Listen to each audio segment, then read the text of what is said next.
Thank you so much for joining us for the Commonwealth's Capitals for Community Fund Fiscal Year 26 program guidelines and how to apply.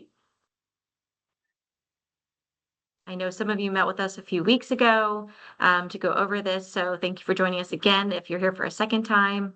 And as I mentioned earlier, for folks who may be just joining us, this session is being recorded and is going to be uploaded to our website for your reference.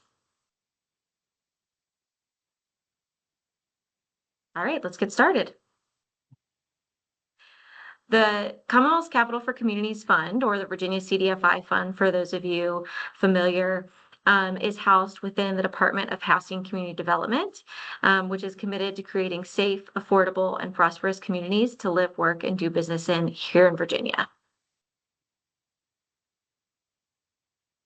The CDFI fund is also within the Economic Development and Community Vitality Division at DHCD, which manages several other grant opportunities, including Community Business Launch, Enterprise Zone, Go Virginia, the Industrial Revitalization Fund, Port Host Communities Fund, and Virginia Main Street. So if there's ever an interest in any of those, please let me know, and I'd be happy to connect you with the appropriate person within our department.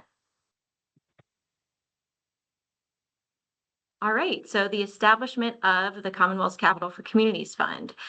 This happened in September of 2023 when the General Assembly codified an annual non-reverting fund to continue the work of the Virginia Small Business Resiliency Fund of building capacity within eligible CDFI institutions, supporting the creation and expansion of their programs and services, and increasing access to capital to and underserved small businesses throughout the Commonwealth.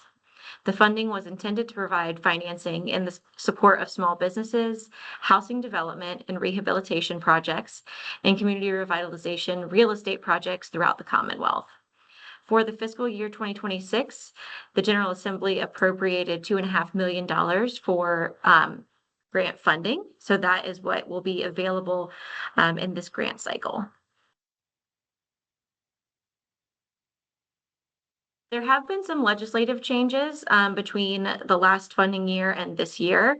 And this will kind of explain some of the structure of the program as we go through the presentation. But the amended statute this year mandated that 20%, but no less than 10% of the fund would provide low interest, non-forgivable loans to the awarded applicants, with the stipulation that interest on loans made from the fund shall not exceed 3%.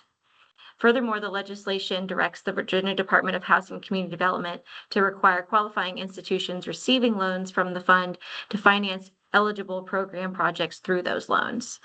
Repayment of such loans to DHCD is required no sooner than 5 years after the execution of the loan contract with a qualifying institution.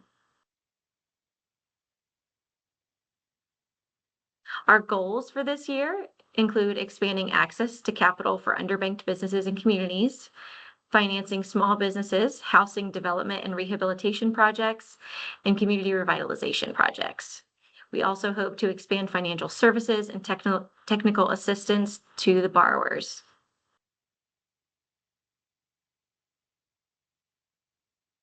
Funding priorities for this year is providing grants and loans to existing CDFIs, community development banks, community development credit unions, and entities seeking certification, enabling them to deploy more capital, develop new financial products and services, deliver value-added technical assistance to their borrowers, including workshops, mentorships, and ongoing support, as well as providing grants to expand the CDFI network in Virginia through CDFI certification.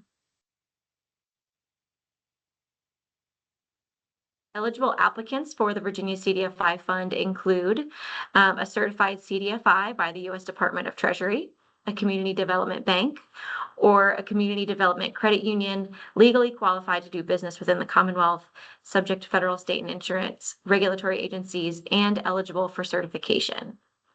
At application, the applicant should provide proof of their certification, or if they are seeking certification, a narrative on their progress toward achieving that certification, as well as evidence of lending in Virginia. So available funding and match. If you are an entity that is seeking CDFI certification, you can apply for the CDFI Network Expansion Grant, which is up to $150,000. There is a 25% match requirement, 10% of which should be cash, for all asset sizes of entities applying, and there will be no loan component. So, for example, if you're requesting $100,000, you would provide $25,000 in match, 10,000 of which would be cash, and you would receive it all in the form of a reimbursable grant. So there's no loan component to the CDFI network expansion grants. If you are an entity seeking CDFI certification and you want to do lending with the grant funds, or if you are a certified CDFI applying for the program, then you would apply for the Small Business Lending and Financial Services Grant. Certified CDFIs are eligible for up to $440,000, and the match requirement is based on asset size, which you can kind of see in the breakdown in the chart below. So an example would be if you requested $400,000 and you're a $6 million asset size CDFI, you would be required to match $200,000, $60,000 of which would be cash, and your award would be a combination of a grant in the amount of $320,000 to $340,000 and a loan between $60,000 and $80,000. So for a little bit more detail, obviously, entities with an asset size of between $5,000 and $5 million would have a 25% match. $5 million to $15 million is a 50% match, and $15 million plus would have a 100% match requirement. For the for the grant loan combination award, you would be looking at anywhere between a $44,000 and $110,000 loan, depending on your asset size. The specific amount or specific percentage of the loan amount won't be determined until after we've reviewed all the applications to ensure the statutory requirement is met.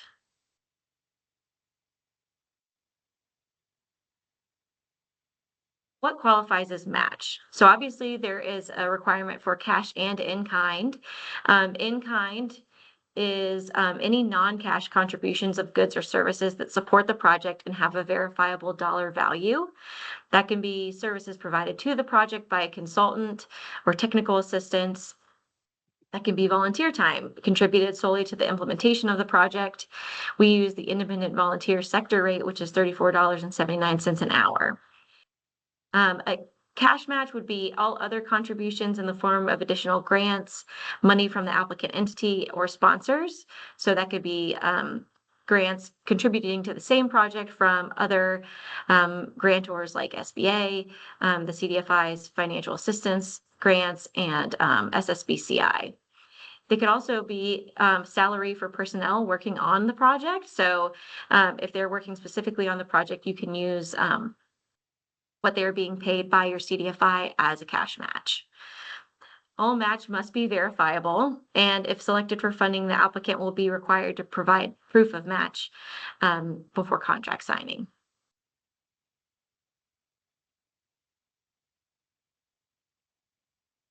Loan terms. So if you are applying for and selected as an awardee of the Small Business Lending and Financial Services Grant, you would have a loan component. DHCD would charge no more than 2% on the loan to the CDFI entity. Annual interest payments would be required, and then a balloon payment in the 5th year. The chart on the right here shows a kind of a breakdown of what a payment schedule would look like with interest, and then that balloon payment in the 5th year.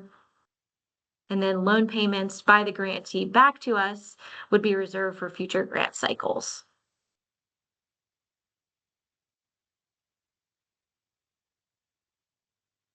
Eligible grant activities.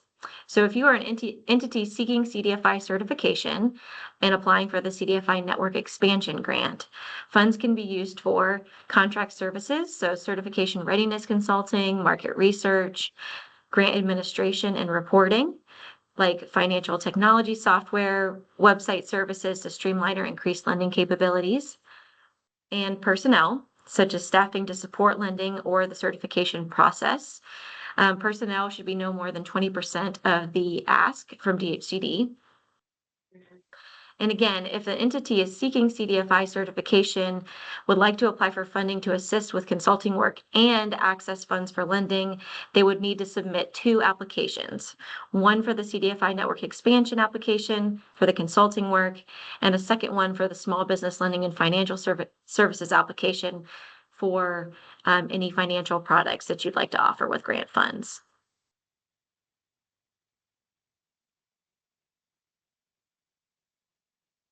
Eligible grant activities for the small business lending and financial services would include financial products, meaning loans, microloans, loan loss reserve, loan restructuring, and grants, including but not limited to individual development accounts and match savings programs and business feasibility grants. They can be used for technical assistance, such as borrower training, workshops, and mentoring.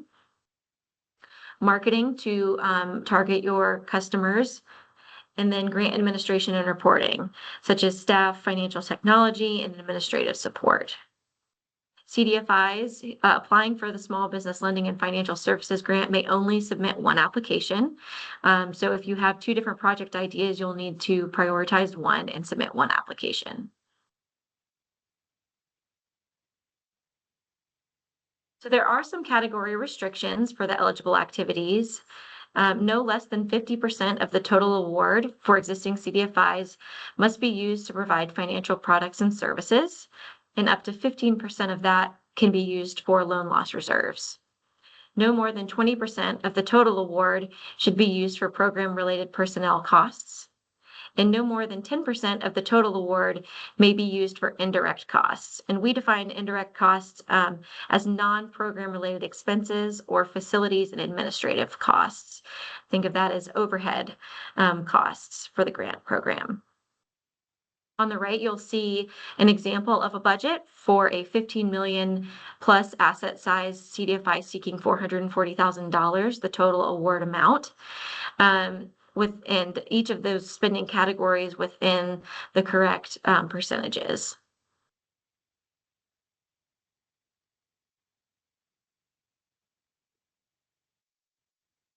Of course, any entity that seeks funding and receives it from DHCD for the CDFI Fund Award would be required to submit quarterly reports.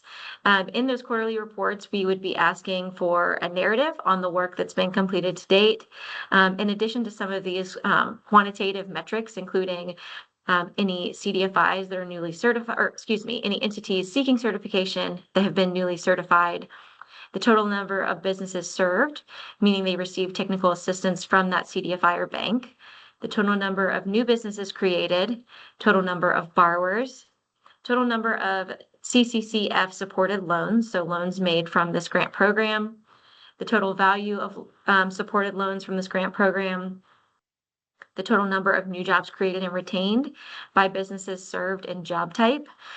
We categorize the job type as the 2-digit NAICS code of that business, the total number of new housing units created, and describing how the grant has enabled you to increase your lending capacity. And again, these reports would be quarterly through the duration of the contract.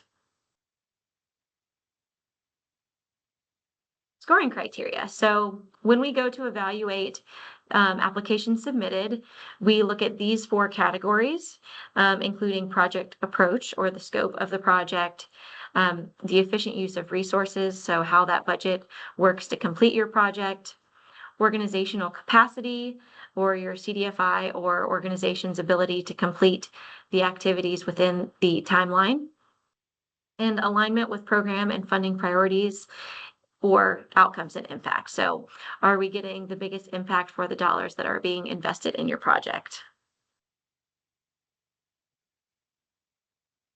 Timeline.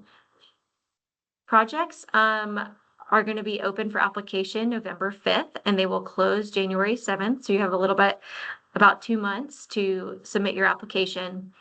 We intend to score applications in January and hopefully announce in the spring, although the governor's office determines when that is released.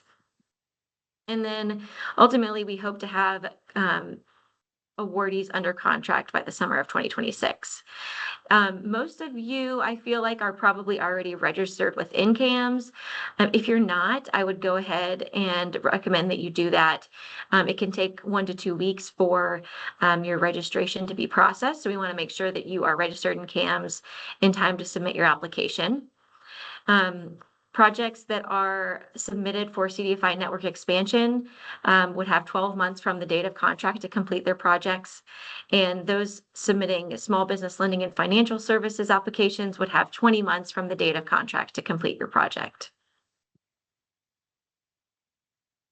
For those of you that may not be registered in CAMS, you can go to our website, dhcd.virginia.gov, and you'll see up in the right-hand corner, there's an Access CAMS button, which will take you to this page. You can select the registration if you have not already registered within CAMS. And there is also a link to the user guide there, which can help you kind of navigate CAMS as you go through both the application process and also if you are selected for an award, kind of the ins and outs of using that for reporting. If you already have a registration, you can sign in at this page as well. And then you would be taken to the program search, which would allow you to select our application. So key elements of the application in CAMS are project information, so contact information, location being targeted, budget and leverage, project description or narrative of your project, and some attachments. For the applicant information, again, that would be the organization's name, your primary point of contact, where your entity is located. And then there's also an area for primary service area for this project. So that is where you would put the area being targeted for your specific project. If it is all of the localities that you serve, your general service area, you can add them all there. If this is an expansion into a new territory, you would add that new territory as the primary service area. Then there would also be a summary of business or strategic plan, including a narrative that discusses your mission, your market served, competition, targeted regions and clients, organization infrastructure and resources to support ongoing activities, management team, and strategic plans. There's also a budget section within the application that you would need to complete. You may provide additional detail on how the budget was derived in the text box labeled budget narrative below. A sample budget using the provided template must be submitted as an attachment to show the sources and uses of your CCCF funds and match. Describe the activities, lending, or technical assistance that will be funded with the requested dollars. Provide detail on existing funds, products, and services that will be leveraged or securitized as part of this proposal.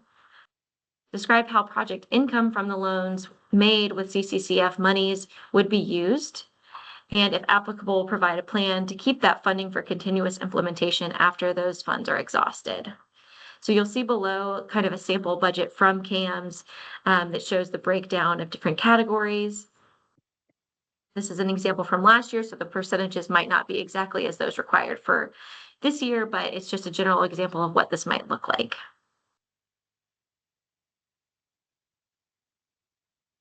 There is also narrative information. So for the CDFI network expansion application, that includes 3 extra questions, including applicant information, describing steps you have taken towards certification to date, and what you propose to do with the funds, and what the intended impact and outcome might be.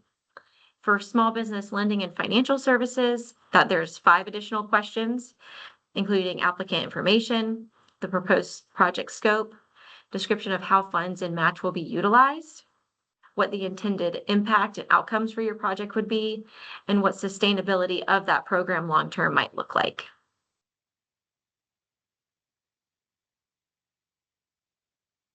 In addition, there are required attachments. I want to emphasize required.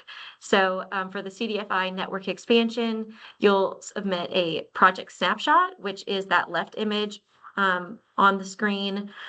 This kind of just a high-level overview of your organization and the project for which you're applying, as well as a budget detail template.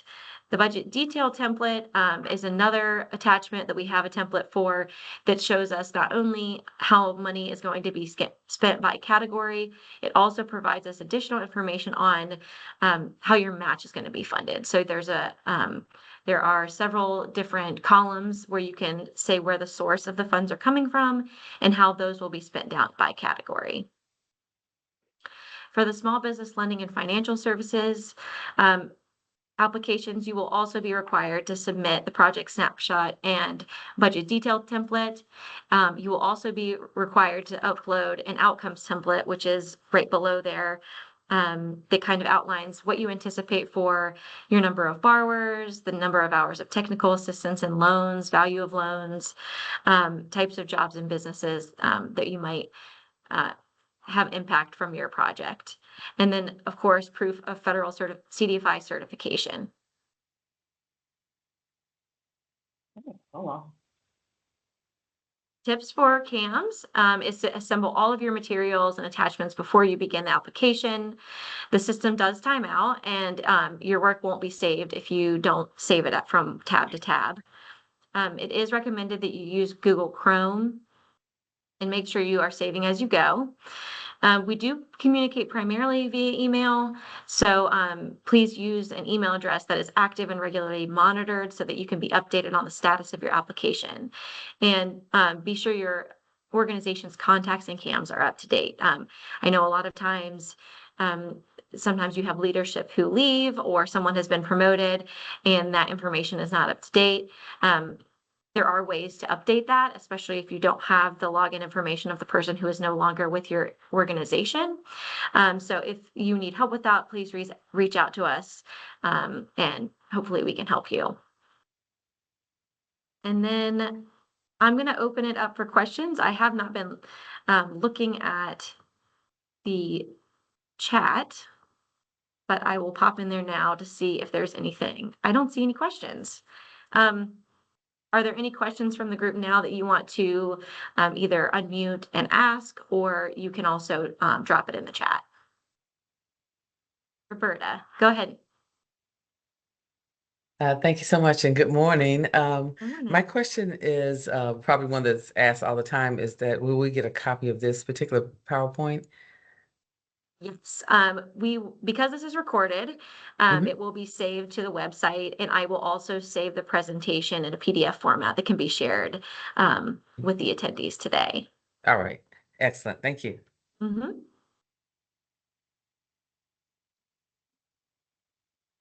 I see a thumbs up from Leslie. I don't know if that question or just that was your question as well. Oh, yes, that was my question as well. Thank you, Jessica. Okay. Yes, yeah, I'll be sure to send this to you. With the registration system that we use, I can send out this PowerPoint to the group that registered. One other thing that I want to note that I maybe didn't say during the presentation is that I highly, highly recommend, if you are planning to apply, that you reach out to us and give us a little bit of information about what you would like to apply for. And it gives us an opportunity not only to kind of talk through the application process with you, but also kind of get ahead of something that may or may not qualify or be eligible. I also recommend that before your application is submitted, I'm happy to go in there and look and make sure that everything that you submitted and needs to be submitted is included. I absolutely hate to see applications submitted that are not eligible just because they missed an attachment. So definitely reach out either prior to application or at least before you hit that submit button, so I can hopefully help you just make sure everything is included that needs to be.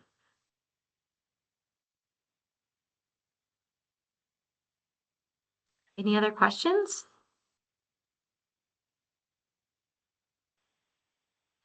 My contact information is on the screen, as well as Sarah Dunnigan, who is the Deputy Director of our division. If you have any specific questions about the program or any other programs in our division, we are happy to answer them for you. If there aren't any other questions, we will go ahead and end it there.